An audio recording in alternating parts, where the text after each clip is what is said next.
अस्सलाम वालेकुम। I am Satyan Ali, lecturer botany in higher education department. Cell biology की video lecture series में आज का हमारा लेक्चर होगा माइक्रो बॉडीज पर। आप माइक्रो बॉडीज को परऑक्सीसोम और ग्लाइऑक्सीसोम्स के नाम से जानते हैं, लेकिन इनके लिए जो टेक्निकली एक स्पेसिफिक टर्म यूज की जाती है वो है माइक्रो बॉडीज।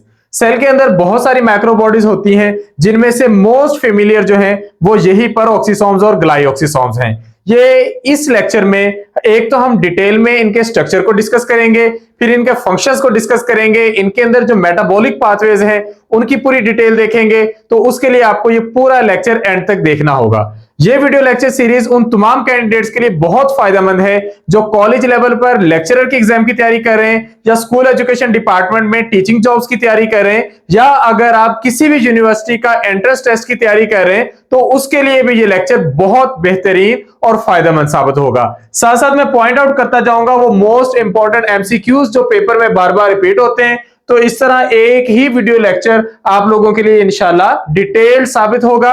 और इसकी जो पीडीएफ नोट्स हम प्रोवाइड करते हैं अपने पेड सेशंस में, वो एक कंप्लीट पैकेज बन जाता है, जिसके बाद अगर आप लोग अपनी मैक्सिमम एफर्ट्स पुट करें तो आपकी कामयाबी यकीनी होती है। तो आगाज करते हैं इस लेक्चर का। सबसे पहले, जिस तरह के नाम से जाहिर है, माइक्रो बॉडीज यानी कि ऐसे स्ट्रक्चर जो माइक्रोस्कोपिक लेवल पर बहुत ही छोटे हों। तो हम डिफाइन कैसे करते हैं माइक्रो बॉडीज को? Micro bodies are a family of single membrane bound organelles. पहली लाइन ही खास मायने रखती है। ये कोई एक ऑर्गेनेली नहीं है, they are a family of single membrane bound organelles. Single membrane वाले बहुत सारे ऑर्गेनेलिज हैं जो इसके अंदर आते हैं। ज्यादातर माइक्रो बॉडीज पाई जाती हैं प्लांट्स में, लेकिन ये एनिमल्स, प्रोटोजोआ, फंजाई में भी मौजूद होती हैं। शेप इनकी स्फेरिकल या ओवल होती है। साइज की बात करें तो 0.2 से लेकर 1.5 माइक्रोमीटर तक मुख्तलिफ माइक्रो बॉडीज होती हैं। इनके दूसरे नाम क्या है? किसी दौर में इनको साइटोसोम्स भी कहा गया, क्योंकि ये वो छोटी सी बॉडीज हैं जो साइटोसोल के अंदर मौजूद होती हैं। मोस्ट फेमस माइक्रो बॉडीज कौन कौन सी हैं? पहले नंबर पे है परऑक्सीसोम, जो ऑलमोस्ट सारे यूकैरियोटिक सेल्स के अंदर मौजूद होते हैं, और इनका अहम तरीन काम इनके नाम से ही जाहिर हो रहा है। परऑक्सीसोम्स क्या करते हैं? ये हाइड्रोजन पेरोक्साइड के बनने और डिग्रेड होने में अहम किरदार अदा करते हैं। फिर ग्लाइऑक्सीसोम्स हैं जो ग्लाइऑक्सिलेट साइकिल को रन करते हैं। ये ऐसे पौधों में पाए जाते हैं जिनके पास लिपिड्स होते हैं और वो एनर्जी हासिल करने के लिए लिपिड से कार्बोहाइड्रेट बनाना चाहते हैं। तो लिपिड से कार्बोहाइड्रेट बनने तक का जो प्रोसेस है वो ग्लाइऑक्सीसोम्स कंट्रोल करते हैं। ग्लाइकोसोम्स ये पाए जाते हैं कुछ प्रोटोजोआ में, लाइक ट्राइपेनोसोमा जो हम पढ़ते हैं, प्रोटोजोआन्स उनके अंदर ये मौजूद है। हाइड्रोजिनोसोम्स ये एनाएरोबिक यूकैरियोट्स में मौजूद हैं, और वोरोनिन बॉडीज जो है ये फिलामेंटस फंजाई के अंदर मौजूद हैं। हम डिटेल में डिस्कस करेंगे सिर्फ दो को, जिनमें शामिल हैं परऑक्सीसोम्स और ग्लाइऑक्सीसोम्स। तो इन्हीं से आगाज करते हैं। सबसे पहले हम देखते हैं कि ये कौन से टिश्यूज में ज्यादा है। तो वर्टिब्रेट्स के अंदर माइक्रो बॉडी स्पेशली उन ऑर्गन्स में ज्यादा होंगे जिनका काम सिक्रीटरी नेचर का है या डिटॉक्सिफिकेशन का है।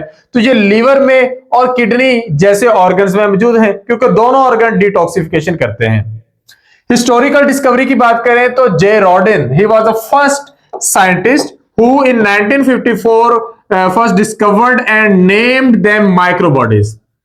अब देखें, बिल्कुल सिंपल से स्ट्रक्चर्स हैं, लेकिन इतना लेट डिस्कवर हो रहे हैं। बहुत सारे ऑर्गेनेलिज हैं जो इनसे पहले डिस्कवर हो गए। ऐसी क्या रीजन थी? वो भी इन्हीं के नाम में पता चल रहा है। ये इतनी छोटी बॉडीज थी कि इनको डिस्कवर करने के लिए ज्यादा बेहतर माइक्रोस्कोप्स रिक्वायर्ड थी।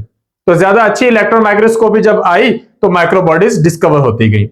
1956 में रॉयलर और बर्नार्ड ने पहली दफा widely accepted electron micrograph represent किए माइक्रो बॉडीज के। यानी कि एक चीज आपने ऑब्जर्व कर ली, लेकिन आपने पब्लिक को रिप्रेजेंट करनी है, तो उसके लिए इलेक्ट्रॉन माइक्रोस्कोप से बनाए गए इनके माइक्रोग्राफ जो थे वो प्रेजेंट किए रॉयलर ने और बर्नार्ड ने। फिर पोर्टर और कॉलफील्ड ने पहली दफा माइक्रो बॉडीज को रिपोर्ट किया प्लांट टिश्यूज में। अब यहां पर एक इंपॉर्टेंट पर्सपेक्टिव देखें, जे रॉडिन ने 1954 में इनको डिस्क्राइब किया था किडनी के अंदर, रॉयलर और बर्नार्ड ने इनको रिपोर्ट किया था लीवर सेल्स में। दोनों टाइम्स पर इसकी रिपोर्टिंग हुई है एनिमल सेल्स में। तो प्लांट सेल्स में पहली दफा इनको रिपोर्ट किसने किया? पोर्टर और कॉलीफील्ड ने 1958 में। इसके बाद 1965 में क्रिस्टियन रेने डिड्यूव एक वेल नोन जो है साइंटिस्ट हैं, इन्होंने लाइसोसोम्स को भी डिस्कवर किया, परऑक्सीसोम्स को भी डिस्कवर किया। ये 1949 में लाइसोसोम्स डिस्कवर हुए थे, 1965 में परऑक्सीसोम्स डिस्कवर हुए। तो 1974 में इनकी कंट्रीब्यूशंस को देखते हुए इन्हें दिया गया नोबेल प्राइज इन फिजियोलॉजी और मेडिसिन को। तो इनका जो सारा काम था वो सेल की ऑर्गेनाइजेशन, सेल के स्ट्रक्चर, सेल की फंक्शनल एस्पेक्ट्स को लेकर था। इनके साथ नोबेल प्राइज शेयर किया एल्बर्ट क्लॉड ने और जॉर्ज पिलाडे ने। 1967 में ब्रेडन बैश और बीवर्स ने पहली दफा प्लांट से माइक्रोबॉडीज को आइसोलेट किया। डिस्कवर करना और बात है, आइसोलेट करना और बात है। आइसोलेट करने के लिए और टेक्निक लगती है, इन्होंने आइसोलेट करके उनको नाम दिया ग्लाइऑक्सीसोम्स। सो अगर आपसे पेपर में पूछा जाता है कि ग्लाइऑक्सीसोम्स को किसने डिस्कवर किया, your answer must be Breidenbach and Beevers. The year was 1967। इसके बाद माइक्रोबॉडीज लेट डिस्कवर क्यों हुई, ये मैं आपको पहले ही बता चुका हूं। इतनी छोटी है कि डिस्कवर करने के लिए बेहतर इलेक्ट्रॉन माइक्रोस्कोपी चाहिए थी। स्ट्रक्चर कैसा होता है भाई, पहली बात शेप वाइज अगर देखें तो स्फेरिकल या ओवल है, साइज 0.2 से 1.5 माइक्रोमीटर तक है, सिंगल फॉस्फोलिपिड बाइलेयर इसकी मेम्ब्रेन है। मैट्रिक्स की बात करें तो डेंस ग्रेन्युलर मैट्रिक्स है जिसमें एंजाइम्स भी हैं और प्रोटीन्स भी हैं। ज्यादा कॉम्प्लेक्स मशीनरी नहीं है, सिंगल मेम्ब्रेन बाउंड ऑर्गेनेलिज है जो एक अच्छा माहौल, एक अच्छा मीडियम प्रोवाइड करते हैं, अपने अंदर कुछ खास एंजाइम्स रखते हैं। वो एंजाइम उसी एक खास माहौल में रहकर वो रिएक्शंस कर सकते हैं जो रूटीन में साइटोप्लाज्म में नहीं हो सकते, साइटोसोल में नहीं हो सकते, माइटोकॉन्ड्रिया के अंदर नहीं हो सकते, क्लोरोप्लास्ट में नहीं हो सकते, या फिर एंडोप्लाज्मिक रेटिकुलम और गोल्जी apparatus के सिस्टर्नल स्पेस में नहीं हो सकते। तो उसके लिए जो स्पेसिफिक एनवायरनमेंट चाहिए, जिस तरह हम पीछे पढ़ रहे थे लाइसोसोम्स में, प्रीवियस लेक्चर में हम डिस्कस कर रहे थे कि लाइसोसोम्स के अंदर एंजाइम्स को एसिडिक मीडियम चाहिए। तो उनके अंदर एसिडिक मीडियम बनाने के लिए कुछ खास किस्म की प्रोटीन्स होती हैं जो प्रोटॉन्स को अंदर जमा करके एसिडिक मीडियम बना देती हैं। तो यहां पर भी कुछ खास एनवायरनमेंट चाहिए।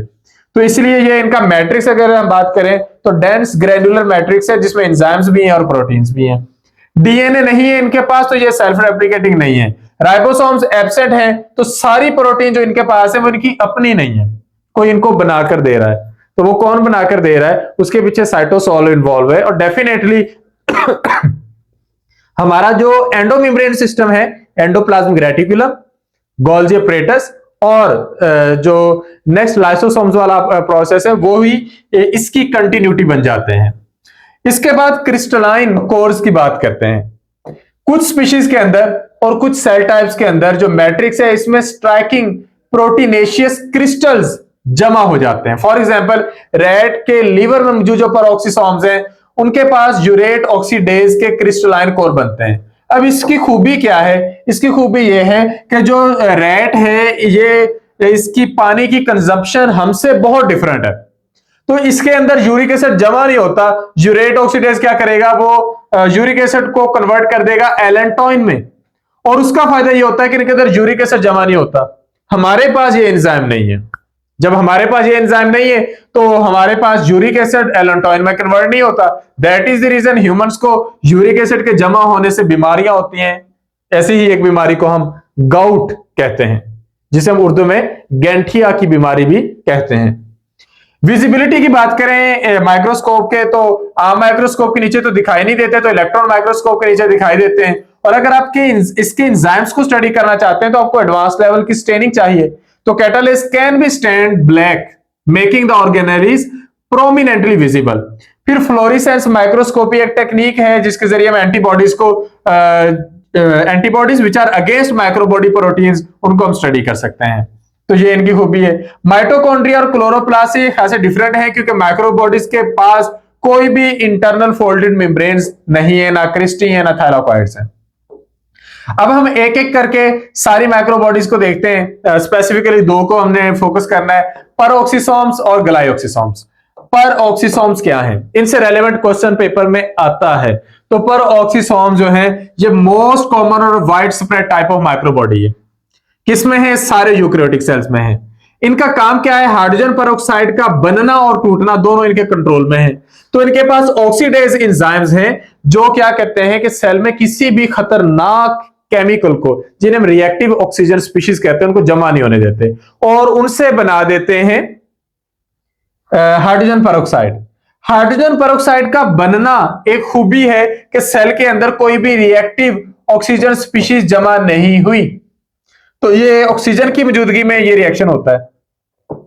तो ये हमारे पास अल्काइल ग्रुप्स अलग हो जाते हैं और H2O2 अलग हो जाते हैं, लेकिन यही H2O2 अगर जमा हो जाए तो इसकी भी टॉक्सिफिकेशन हो जाती है।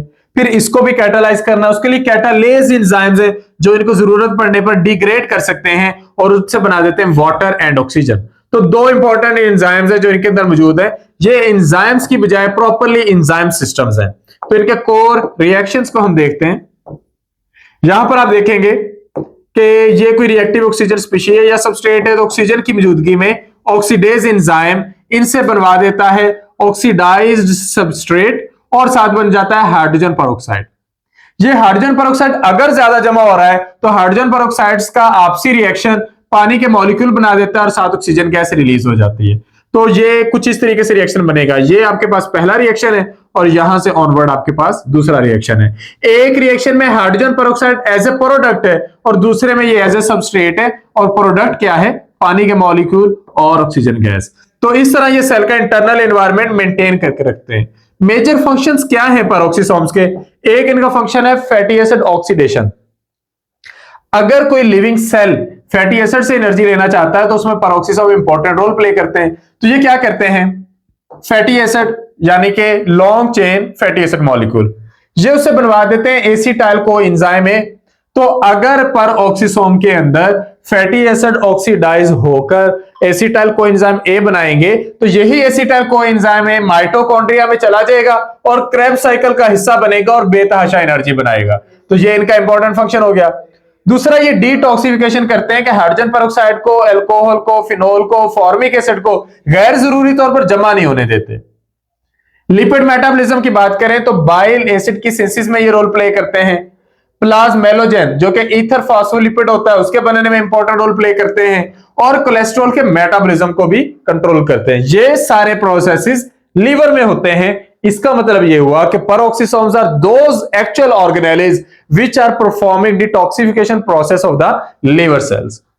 प्लाज्मेलोजेंस जो होते हैं ये नर्वस सिस्टम के इंपॉर्टेंट पार्ट्स हैं, वहां पर भी इनकी जरूरत है। इसके बाद डेक्स्ट्रो अमाइनो एसिड मेटाबॉलिज्म, यानी कि अगर आप अमाइनो एसिड्स को तोड़ना चाह रहे हैं, उनका कैटाबॉलिज्म करना चाहते हैं, आपको पता है कि कुछ अमाइनो एसिड्स हैं जो प्रोटीन सिंथेसिस में यूज नहीं होते, आपने खाना खाया तो वो आपकी बॉडी में बैक्टीरियल मेटाबॉलिज्म से आपकी बॉडी में बन गए, अब आपको उनकी जरूरत नहीं है, तो उनको तोड़ने के लिए जो रिएक्शंस होने हैं वो भी पेरोक्सिसोम्स में होने हैं। तो पेरोक्सिसोम किसी भी अजाफी चीज को जमा होने नहीं दे रहे। प्यूरिन मेटाबॉलिज्म, यूरेट ऑक्सीडेज क्या करता है? ये यूरिक एसिड से एलेंटोइन बनाता है। एलेंटोइन का बनना यूरिक एसिड को कम कर देता है और रेड जिसके अंदर ये एंजाइम मौजूद है यूरेट ऑक्सीडेज, उनको कोई भी यूरिक एसिड प्रॉब्लम नहीं होता। ह्यूमंस के अंदर ये एंजाइम नहीं है तो ह्यूमंस के अंदर यूरिक एसिड जमा होकर गाउट की वजह बन जाता है। हम स्पेशली फोकस करते हैं फैटी एसिड ऑक्सीडेशन को कि फैटी एसिड ऑक्सीडेशन है क्या। अब फॉर एग्जांपल किसी लिविंग ऑर्गेनिज्म के पास काफी सारे फैट्स हैं, फैट से निकलते हैं फैटी एसिड्स। अब फैटी एसिड से लेनी है एनर्जी, तो होगा क्या कि ये जो फैटी एसिड्स होंगे ये पेरोक्सिसोम्स के अंदर एंटर हो जाएंगे। कुछ स्पेसिफिक पोर्स हैं जो इन्हें अंदर आने की इजाजत देते हैं। इन पोर्स का नाम है ABC transporter, ATP binding cassette transporter. ये लंबे से लंबी चेन के जो फैटी एसिड्स होंगे उनको अंदर ले आएंगे। अंदर लाने के बाद ये उनको सबसे पहले कैटाबलाइज करेंगे तो एसाइल कोएंजाइम ए बनेगा या एसिल कोएंजाइम ए पढ़ेंगे। ये एसिल कोएंजाइम ए बहुत सारे ऑक्सीडेशन या दूसरे प्रोसेस से गुजरता है, जिनमें एक रिएक्शन है ऑक्सीडेज एंजाइम की मौजूदगी में, उससे acyl coenzyme A enoyl coenzyme A बन जाता है। फिर इनाइल कोएंजाइम ए जो है वो हाइड्रोक्सी एसाइल कोएंजाइम ए बन जाता है। हाइड्रोक्सी एसाइल कोएंजाइम ए जो है ये कीटो एसाइल कोएंजाइम ए बन जाता है, उससे short chain acyl coenzyme A बन जाते हैं। यहां से यहां तक चेंज ये आई कि long chain molecule short chain molecules बन रहे हैं। ये जो शॉर्ट चेन मॉलिक्यूल्स बनते हैं ये कन्वर्ट हो जाते हैं एसिटाइल कोएंजाइम ए में और वापस एसिल को एंजाइम ए बना देते हैं। ये साइक्लिक प्रोसेस ऐसे ही चलता रहता है और उसमें से प्रोडक्ट एक तो निकलता है एसिटाइल को एंजाइम ए और एक निकलता है hydrogen peroxide. Hydrogen peroxide catalase की मौजूदगी में खत्म हो जाता है, डिग्रेड, और acetyl co enzyme A mitochondria में जाकर क्रेब्स साइकिल में भी यूज हो जाता है, या फिर कोलेस्ट्रॉल बनाने में यूज हो जाता है, या बाइल एसिड बनाने में यूज हो जाता है, या कार्निटीन डेरिवेटिव कंपाउंड्स बनाने में यूज हो जाता है। तो ये मुख्तलिफ तरह के प्रोसेसेस हैं जो इससे होते हैं। इसका मतलब ये हुआ कि फैटी एसिड ऑक्सीडेशन वो प्रोसेस है जिसमें लॉन्ग चेन फैटी एसिड्स जो होते हैं वो एक साइक्लिक पाथवे से जब गुजरते हैं तो एसिटाइल कोएंजाइम ए बनाते हैं जो आगे चल के माइटोकॉन्ड्रिया में बहुत कुछ बना सकता है। ये सारे प्रोसेसेस कहां पे हो रहे हैं? पेरोक्सिसोम के अंदर। इसके बाद पेरोक्सिसोम्स अगर प्लांट्स में मौजूद है तो एक इजाफी फंक्शन करें, that is photo respiration. Plants में एक एंजाइम है रूबिस्को। रूबिस्को एंजाइम क्या करता है? ये दो रिएक्शन करता है, कार्बोक्सिलेशन, ऑक्सीजनेशन। इसकी सबस्ट्रेट क्या है? इसकी रिच सबस्ट्रेट है राइबोलोज बिसफॉस्फेट। तो ये राइबोलोज बिसफॉस्फेट में कार्बन डाइऑक्साइड भी ऐड कर सकता है, ऑक्सीजन भी ऐड कर सकता है। अगर तो ये कार्बन डाइऑक्साइड ऐड करता है तो वो आगे एक साइक्लिक प्रोसेस शुरू हो जाता है जिसे हम कहते हैं कैल्विन साइकिल। लेकिन अगर ये ऑक्सीजन ऐड करे तो रिएक्शन बदल जाता है। तो क्लोरोप्लास्ट क्या करते हैं? वो इस ऑक्सीजन की एडिशन की मौजूदगी की वजह से पहले बनाते हैं ग्लाइकोलेट, एक 2 कार्बन कंपाउंड बनाते हैं ग्लाइकोलेट। फिर उस ग्लाइकोलेट को पेरोक्सिसोम के अंदर ले जाकर कन्वर्ट कर देते हैं ग्लाइऑक्सिलेट में, और फिर वो जो ग्लाइऑक्सिलेट है उसको फर्दर कन्वर्ट कर लेते हैं ग्लाइसिन में। ये प्रोसेस जो होता है ये आगे चल के माइटोकॉन्ड्रिया की तरफ चला जाता है और माइटोकॉन्ड्रिया में ग्लाइसिन से सीरीन बन जाता है। हुआ क्या कि एक सबस्ट्रेट जिसे जाना था कैल्विन साइकिल में और फोटोसिंथेसिस ज्यादा करनी थी, लेकिन अब कार्बन डाइऑक्साइड का कंपटीटर अगर ऑक्सीजन भी आ जाएगा तो फोटो रेस्पिरेशन होगी, फोटोसिंथेसिस थोड़ी कम होगी, लेकिन कुछ ऐसी प्रोडक्ट्स बन जाएंगी जो फोटोसिंथेसिस में नहीं बन सकती। इसको हम यहां पर डिटेल में देखते हैं कि हमारे पास ये एक प्रोसेस है, राइबोलोज 1,5 बिसफॉस्फेट एक सबस्ट्रेट है। इस एंजाइम की मौजूदगी में अगर कार्बन डाइऑक्साइड इसका हिस्सा हो गया तो कैल्विन साइकिल शुरू हो जाएगा। लेकिन अगर ऑक्सीजनेशन हो गई तो ऑक्सीजनेशन के बाद ये क्या बनाएगा? ये ग्लाइकोलेट बनाएगा जो पेरोक्सिसोम में जाके पहले ग्लाइऑक्सिलेट में कन्वर्ट होगा, फिर ग्लाइसिन में। ग्लाइसिन एक अमाइनो एसिड है, बल्कि सिंपलेस्ट अमाइनो एसिड है। ये चला जाएगा माइटोकॉन्ड्रिया में और वहां पे जाके सीरीन बना देगा। अब सीरीन या तो वहां पे यूज हो जाए किसी किस्म की अमाइनो एसिड्स और बनाने में, या फिर ये सीरीन वापस आएगा पेरोक्सिसोम में और कन्वर्ट हो जाएगा हाइड्रोक्सी पायरोवेट, और हाइड्रोक्सी पायरोवेट से बनेगा ग्लिसरेट। ग्लिसरेट वापस आएगा क्लोरोप्लास्ट में और ग्लिसरेट कन्वर्ट हो जाएगा 3-फॉस्फोग्लिसरिक एसिड जो दोबारा से कैल्विन साइकिल में जा सकता है। तो इतना इशू नहीं है। ये जो प्रोसेस हो रहा है फोटो रेस्पिरेशन के नाम से, ये वापस कैल्विन साइकिल में आकर उसको कंपनसेट तो कर सकता है, लेकिन अगर इजाफी प्रोडक्ट्स की बात करें तो ग्लाइकोलेट बन सकता है, ग्लाइऑक्सिलेट बन सकता है, ग्लाइसिन बन सकता है, सीरीन बन सकता है, हाइड्रोक्सी पायरोवेट बन सकता है, ग्लिसरेट बन सकता है। ये सारे प्रोसेस कहां पे हो रहे हैं? पेरोक्सिसोम में।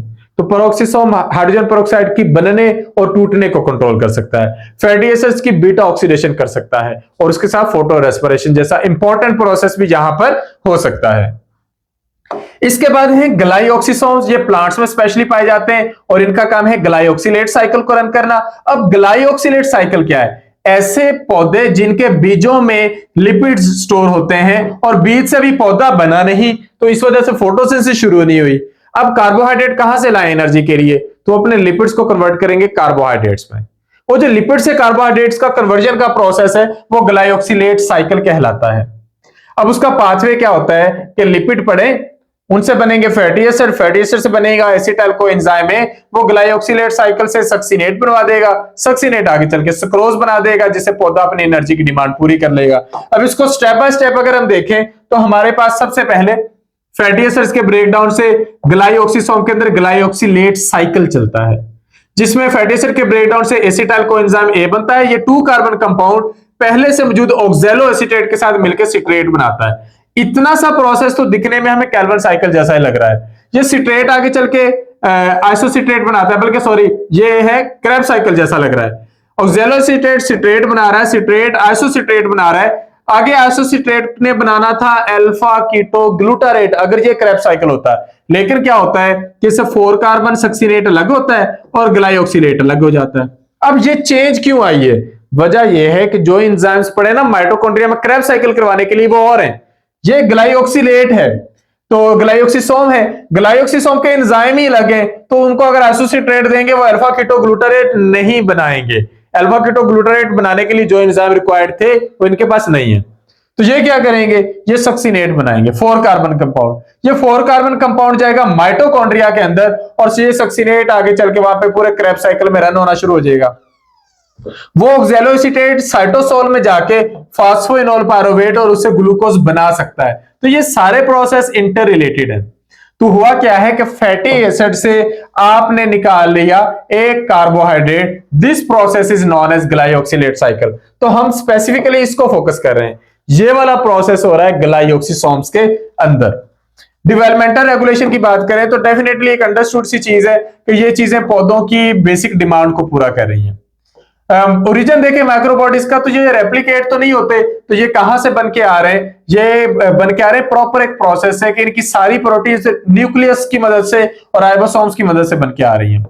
माइक्रोबॉडीज ग्रो कर सकती हैं अपने अंदर न्यू प्रोटीन्स को लेकर और डिवाइड हो सकती है सिंपल फिशन प्रोसेस के जरिए, और नई माइक्रोबॉडीज बन सकती हैं प्री एग्जिस्टिंग माइक्रोबॉडीज की स्प्लिटिंग से, तो इनकी डिनोवो सिंथेसिस नहीं होती।